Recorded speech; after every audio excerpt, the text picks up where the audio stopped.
Hey guys, welcome back to another video. Today I'm sharing with you 5 really delicious dessert recipes. These are all winter recipes because I don't share recipes that aren't good, and I'm certainly not going to share them again if they weren't some of our favorites. So today's video, you're going to get 5 delicious recipes. These are great for any gathering, picnic, party, your family, whatever the situation may be. Anyways, without anything further, let's get started with the first delicious recipe. All right, so I'm gonna be making something called Sweetened Condensed Milk Chocolate Chip Bars, which sound really, really good. So I have 2 sticks of butter that have been softened at room temperature, and we are going to just mix them until they are nice and creamy. All right, now we're gonna add in 1/2 cup of sugar and 1 3/4 cup of all-purpose flour, and 1/4 teaspoon of salt, and then we're going to mix this together really well. All right, so this is just our first layer. There's actually 3 layers in this. This is our crust, so you're just mixing that until it's nice and crumbly. And I've got a 9x13 greased baking dish. I greased mine with just the butter wrapper because the butter was so soft that it was very easy to just use that to wipe that around and grease that, but you could use a cooking spray. And we're just going to pour this in here and press it down and make our crust. Just a heads up, this recipe also has another stick of butter coming up, so it's not going to be a healthy dessert. But I am making these to bring to friend's house, so I figured that was a good time to make these. We won't be obligated to eat them all ourselves. All right, so I spread that out best I could. I'm gonna put this in the oven at 350 for 10 to 15 minutes until the edges are golden brown. All right, so we're gonna work on our middle layer, and I've got a saucepan over low heat. We're gonna add in 1 14-ounce can of sweetened condensed milk. And now I'm gonna add in 1 cup of chocolate chips. I'm using semi-sweet. I don't remember if it says what kind to use, but that's what I'm using. And we are just going to stir this until it is all melted and combined together. All right, so here's the texture of the chocolate and the sweetened condensed milk. The crust, to me, doesn't look like it's quite done yet, so I'm gonna just set that to the side and get working on the 3rd layer, and that way we'll be ready to go. So I have my other stick of butter. I'm using the same bowl and everything because it's practically the same ingredients as the crust, just different ratios. So we're gonna take this 1 stick of butter and beat this up until it's nice and creamy. Now we're adding in 3/4 cup of all-purpose flour, 1/4 cup of sugar, and a pinch of salt. And we're going to mix this together until it is nice and crumbly. And now I'm just going to add in 1 cup of chocolate chips, and you could also add in some pecans or walnuts, but I'm going to omit that because I just don't like nuts in my dessert. All right, so I thought I was recording, but the crust was starting to get just a little bit golden brown on the edges. So now I'm just taking the chocolate mixture, and we are going to spread this all over, getting it all the way to the edges, smoothing it out as best we can. Ooh, and don't touch the pan, because that's gonna hurt. Now we're gonna add our crumble mixture across the top. All right, now we're gonna put this back in the oven for 30 to 35 minutes.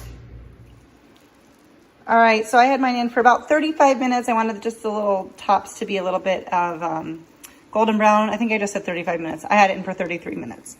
But you do want to let this cool. The recipe says for at least 30 minutes, but I'm gonna have mine cooling overnight because we'll be taking this somewhere tomorrow. But it looks and smells delicious, and I'll let you know what we thought.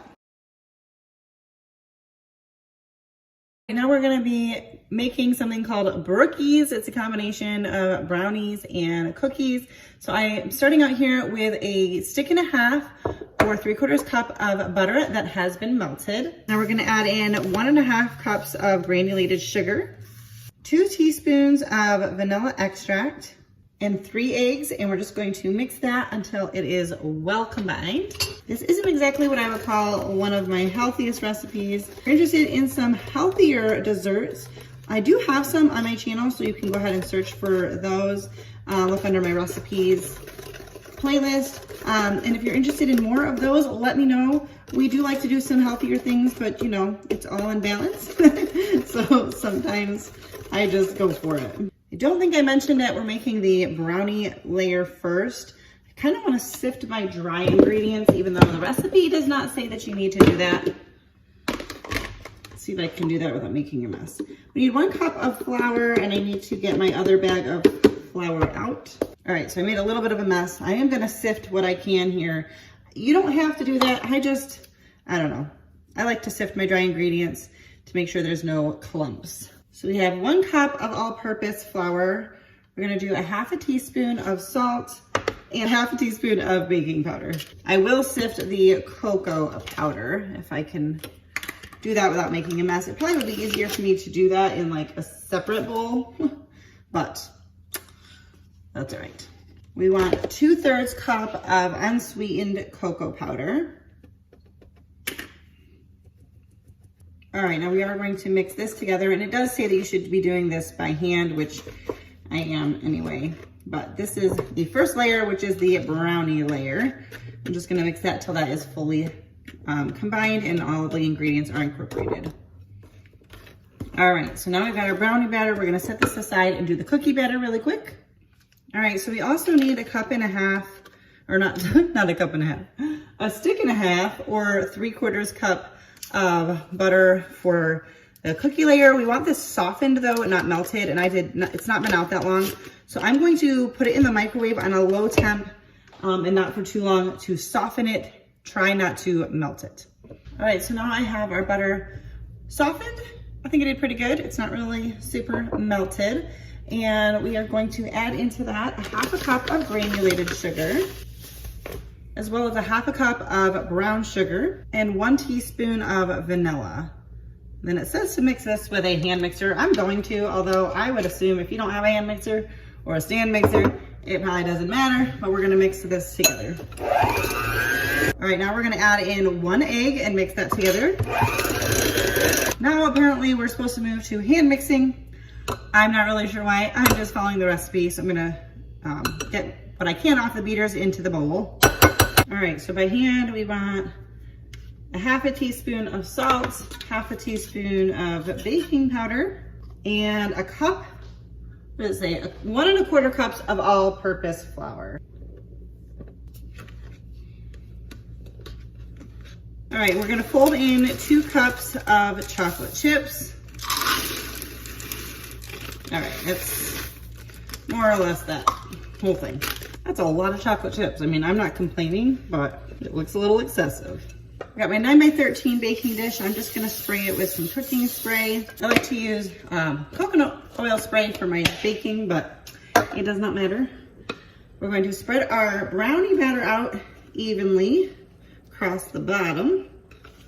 We're gonna drop spoonfuls of this cookie dough across the brownie batter as evenly as possible, but understanding that it's probably not gonna cover everything. At least that's what the recipe says, although, I don't know. It's kind of looking like it might. But you can't really spread it out because it's so thick. So we're just gonna drop them in like spoonfuls. I really don't see how this could not be amazing.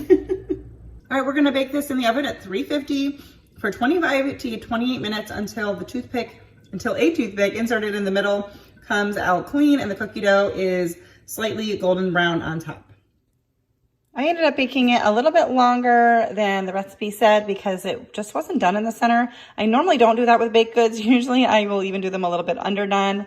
So I'm hoping the edges are fine, but it was definitely not done in the middle. But it looks and smells delicious. And yeah, can't wait to eat this one. This recipe calls for a graham cracker crust, and it goes into a 9x13. You can of course use pre-made, which is what I'm going to use. And I would assume, since the recipe would go in a 9x13, that you would need 2 of these. So I'm going to cut the recipe in half because I really don't want 2 of these. That seems like a bit much for my husband and I. So I'm gonna just use this, but I will have the original recipe linked down below if you wanna make your own crust. Everything will be there for you. So we're gonna get started by making some instant pudding. I am going to be using almond milk to make mine because that's what we use. And so just a little tip, if you are making almond or using almond milk for instant pudding, you need to use half the amount of milk, otherwise it will be too soupy. So that being said, I'm only gonna be using 1 cup of milk. My only concern is that it doesn't make as much pudding, so I'm not sure if I should be doing 2 packages, just to make sure, but regardless, you're just gonna make, and actually, if you're going to make the full recipe, check the recipe because you do use 2 pudding mixes, but I think they only have like using 3 1/4 cup of milk instead of 4 cups, which is what you would use traditionally for 2 packages. So I'm just adjusting the ratios a little bit, and feel free to just follow the recipe exactly. Anyways, I'm making this pudding, and I'm just going to mix this together if I can figure out how to get my hand mixer together, and we're gonna mix this up. Now I'm gonna add just a little bit more almond milk, but again, that's because I'm using it versus regular cow's milk. It's very good with almond milk. It's just a lot richer and the texture is a little bit different, but that doesn't bother me, and it's not gonna make a difference when we layer everything in together in this pie crust. I just wanted to mention all of that in case you also want to use almond milk, and I can't speak to other milk substitutes, but I can speak to the almond milk. All right, we're just going to refrigerate our pudding for just a few minutes while we move on to the rest of the ingredients. All right, so for this next part, I'm going to take 4 ounces of cream cheese. Once again, I cut the recipe in half, and I did take this out earlier and let this soften and come to room temperature. And it's wrapped in plastic wrap, so let's see if I can figure out how to open this. Okay. All right, now I'm gonna add in 1/8 cup of sugar and 1 tablespoon of milk. And now we're gonna mix this together. And now we're gonna take some of this whipped topping. I also took this out of the freezer this morning to thaw. And I believe the recipe said to not try to make your own homemade whipped cream. It just won't work the same for this. I don't know. And I'm gonna try to take about 1/4 of this. Again, trying to cut the recipe in half. If you're making the full recipe, you'll ultimately be using the full container, but you're gonna put the other half of it later. Let me just get this cream cheese off the beaters. I'm one of those who likes to scrape everything off, everything out of a can. I just don't want to waste, especially this yummy goodness. All right, now we're just going to fold the whipped cream in with the cream cheese mixture. All right, we're gonna take our graham cracker crust. I also have an Oreo crust in the pantry that I thought about using for this, but I'm gonna save that for something else. I am a through and through chocolate lover. My husband is definitely more vanilla. So I don't want to overdo it because otherwise I'm going to be left eating this whole thing by myself, which sounds like a fun little challenge, but you know, I'm hoping he'll want to partake. I'm going to wash this lid really quick. Okay, now we're going to take the cream cheese mixture and spread it into the crust. I always try to keep a container of whipped topping in my freezer, even though it's not something I really use often, but if I ever need to pull out, or to whip up a dessert, I like to have that and the pie crust on hand. So if you're like me, these are things that I always have on hand, and it's a really, really quick dessert to whip up with a little bit of forethought of taking the cream cheese out to soften and the whipped topping to thaw, which really does not take very long at all.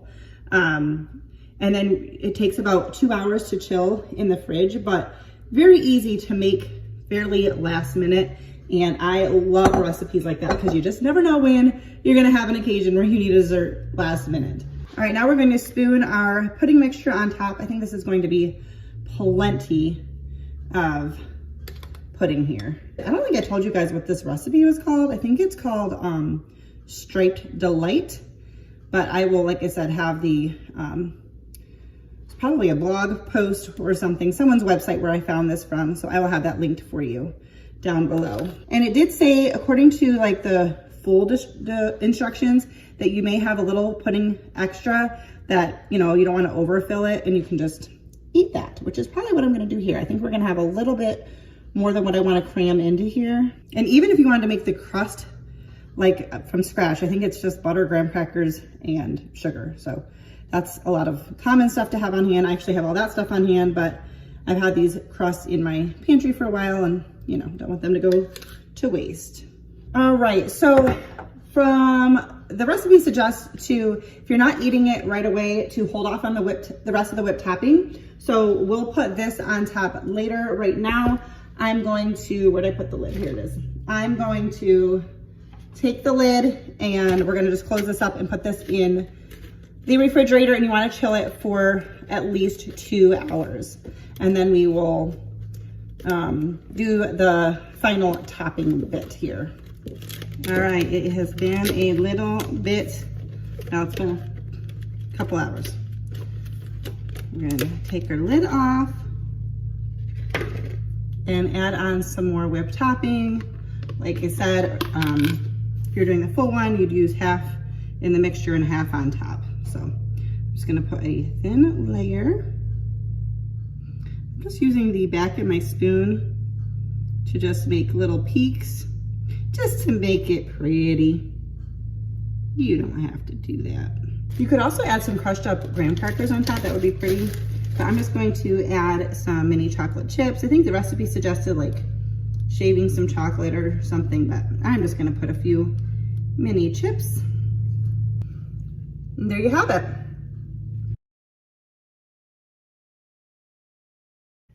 To get started with our blondies, I have 1 cup of butter in this bowl, melted. It's mostly melted. I chose to use unsalted butter, even though the recipe didn't specify. 1 tablespoon of it is salted, just based on what I had open and ready to go. We're going to now add in 1 1/4 cup of brown sugar. I will, of course, have the original recipe linked down below for you. All right, we're gonna mix this together. We're gonna add in 2 teaspoons of vanilla. That was definitely more than 1 teaspoon, so I won't. We're gonna add in some vanilla. This is my homemade vanilla, if you're wondering. I kind of clean up the bottle. If you're wondering why there's such a gigantic bottle here, and if you see something in there, there are vanilla beans. This one is vanilla beans, and I think I used, I don't remember if I've used, I think I might have used vodka, but, or bourbon, no, I think I used bourbon. Anyways, that's for another video. Maybe next time I make it. It lasts a long time, so I don't make it often. Okay, we're also gonna add in 2 eggs and mix that together. All right, now we're gonna add in our dry ingredients. We're gonna add in 1/2 teaspoon of salt, 2 teaspoons of baking powder. I'm using my 1/2 teaspoon here. So we got 4 of those. And then we're adding in 2 cups of flour. And we're gonna mix this just until combined. You don't wanna overmix it.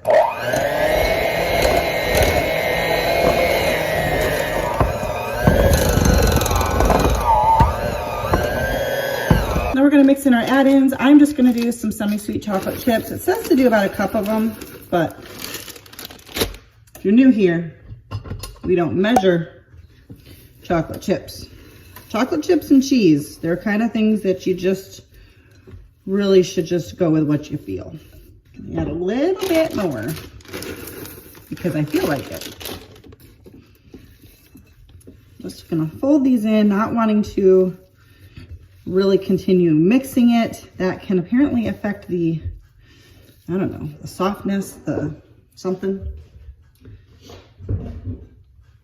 All right, now I've got a 9x13 pan. It does suggest lining it. I am not going to. I do for a lot of things, but I feel like it's not necessary. I might be wrong. I'm gonna spray it. My sprayer here is getting a little clogged. I like to use a coconut oil spray for my baked goods. Not that you really end up tasting the oil, but I figure if you do, this is a little bit sweeter, and I don't know. I just do.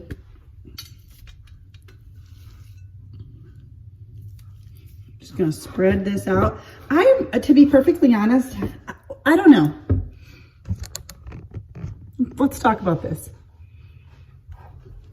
The difference between a cookie bar and a Blondie. Can you tell me? Like, I can tell this is gonna be good. And it's fine if it's called a Blondie. But I would also just call it like a cookie bar. Like, you know, chocolate chip cookies, but in bar form. I don't know. I guess it doesn't really matter. I don't really care what things are called or even what they look like. I just care that they taste good. And I'm hoping these taste good because I am bringing these somewhere tonight. And just for pretty's sake, I'm gonna put a few more chocolate chips. I'm just gonna sprinkle a few more on top because I think that the key to good desserts like this is to not hold back on that kind of stuff. And I'm just gonna gently press them down just so that they, you know, get baked in and don't fall off like when we cut them. And we're gonna put these in the oven at 350 for 20 to 25 minutes, and it gives you a strong caution to not over bake. So I'm actually gonna probably check them at like 18 minutes just to be sure. If I was baking these just for me and my husband, we would probably have them just a little bit underdone, but I'm hesitant to do that when I'm bringing it other places because I know not everyone likes that. Anyways, let's get these guys in the oven. Don't they look good? I mean, it looks good already. Can't go wrong. All right, so I did let them go for the full 25 minutes. The edges are just starting to get golden brown, and the center didn't look set prior to that. So we went for the full 25 minutes. We're gonna let these fully cool. I have a really fun recipe to share with you today. If you're seeing this, it's a fun recipe. Because if it doesn't come out, I'm not gonna share it with you. But I have had a canister or whatever you call it of crescent rolls for a while. I bought a while back for a particular purpose. That moment passed. So I've been wanting to use it. So I found a fun dessert recipe to use the crescent rolls. And I took them out of the fridge just a little bit ago. Figured it might be easier to work with if they were a little bit not as cold. And then this happened. So they're already partially out of the can. Is this a can? What do you call this? Anyways, we got some crescent rolls. Now the recipe calls for 2 of these. I'm just gonna make the recipe, like cut it in half and just use the one. And if it comes out really good, then we'll make it again full size. But we're gonna make some cream cheese or cheesecake bars. I think they're called cheesecake bars. So let's get started. I got my oven preheating to 375. And I've got my cream cheese at room temperature. And we're going to get going. What is this? This is real life. All right, so I'm gonna use an 8x8 pan instead of a 9x13 because we're cutting it in half. The recipe says to line with aluminum foil and then spray, but I think I'm just gonna spray it. Aluminum foil or parchment paper would, I guess, allow you to like pull them out to cut them, but I think it's gonna be fine. We'll see. So now let's see if I can get the rest of this rolls out of here. I don't know how this is gonna work. So I think what I'm going to do, I did just clean my counter, so we're just gonna do this here. Maybe taking it out of the fridge ahead of time wasn't a good idea. What you're supposed to do is take 1 whole can of this and lay it on the bottom of a 9x13, and then you would use the second one for the top. But obviously, I just need half of this. So I'm going to work to get half of this spread out in the pan, and then I'll be back. All right, so I got half of the crescent dough just laid out on the bottom. I just kind of pinched together the seams to make it one piece. We're gonna go ahead and make our cream cheese filling. I have 1 block of cream cheese that has been softened. Just kind of left it out at room temperature. And we're gonna add in half a cup of sugar, which I think is gonna, finish out this bag. And then 2 teaspoons of vanilla extract. All right, let's mix this together until it's fully combined. Do you guys wanna know something hysterical? So I'm cutting this recipe in half, and I cut the cream cheese in half, but I didn't cut the sugar and vanilla in half. So it's gonna be, you know, a little more sugar than it needs to be. Although, I'll be honest, I did just taste this mixture and it doesn't taste overly sweet. But if you cut the recipe in half, just pay a little more attention. So, all right, I'm assuming if you're looking for professional cooks, you're gonna go to like the Food Network or something. So we are just going to spread this mixture out on our dough, going almost to the edge, but not totally. I would say to not take your dough out beforehand because it is a little bit harder to work with when it's warm. And you know, I was thinking that might be the case and then I did it anyway. So what you want to do, this would be easier if you're not like, you know, struggling with the dough like I am, but you're gonna spread the dough out, or the next can of crescent rolls out on top, and try to connect it with the bottom. So you're just going to kind of push that together with the, let the edges meet. Does that make sense, guys? I'll have the recipe linked for you. Maybe they explain it better. How do they say it? Gently stretching the edges and seal with bottom dough is how they word it. I'm having a little bit more trouble, but that's because my dough's a little warmer than it should be. But it's okay. We're gonna make it work. We're just gonna spread this out across the top. All right, so I think I did a pretty good job. I just kind of went along the edges and tried to get those seams, and then just made sure there weren't any big holes here. Actually looks pretty good. All right, let me wash my hands. All right, so now I have some unsalted butter that has been melted, and I'm just gonna brush this on top. I just have 1 tablespoon, but you would use 2 tablespoons if you have the whole, like the full size thing. I can tell this is going to be amazing. Actually, seems like a little bit more butter than needed, but I'm not one to argue about butter amounts, so we're just gonna go with it. All right, now we're gonna sprinkle on some sugar on the top. I think I don't know how someone is at my door. I think I'm supposed to be doing about 1.5 tablespoons. I think it's 3 tablespoons altogether. And we're just gonna put this in the oven at 375 for 30 minutes. And I'm gonna go answer the door. All right, so I just pulled it out of the oven. I think it's at 30 minutes and you wanted it golden brown, and this is what it is at 30 minutes. I probably could have taken it out a couple minutes earlier. I meant to check it, but I kind of forgot. But I think it's gonna be just fine. Looks good. We're gonna let this cool in the pan, and then once it's cool, put the pan in the refrigerator for an hour. It'll probably be longer than that for me before we get around to eating it. But then I'll let you know what I think. But it smells good and it looks good, so that's a good start. That's gonna do it for today's video. If you liked it, don't forget to give it a thumbs up. If you're new here, I would love it if you would consider subscribing before you leave. Make sure that your notification bell is turned on so you don't miss out on my future videos. And I will see you in my next one. Bye, guys.